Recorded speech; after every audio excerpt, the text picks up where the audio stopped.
Taurus. Mataas ang iyong standards kaya wala ka pang jowa. Masyado kang choosy. Manalamin ka nga.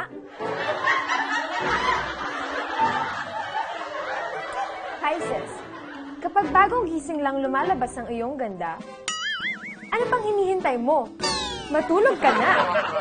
Cancer, suswertein ka ng todo-todo hanggang sa susunod na linggo kung ang zodiac sign mo ay Scorpio.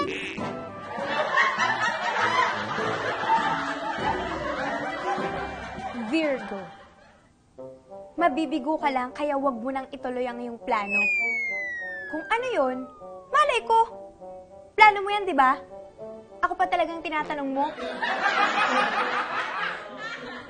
Sagittarius, hindi ka na babalikan ng ex mo. Hindi na rin niya babayaran ang mga utang niya sa'yo. Leo. Sa mga babaeng Leo, tigilan na ang pagpapakyut sa kadrabahong gwapo. Gwapo rin ang gusto nito. Gemini. Eh ano naman ngayon kung in a relationship ka? Bakit? May pera ka ba? Che? Aries. Utak ang iyong gamitin kung love life ang usapan. Wala ka kasing chance manalo kung mukha ang ipanglalaki. Aquarius, ayon sa iyong horoscope, isa kang mabait, matulungin, at humble na tao. Huwag kang maniwala dito. Alam mo ang totoo. Libra. Huwag magtampo kung di nagre-reply sa text o sa chat ang crush mo.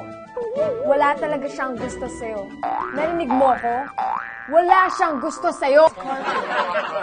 Matatagpuan mo na ang taong magpapatibok sa puso mo.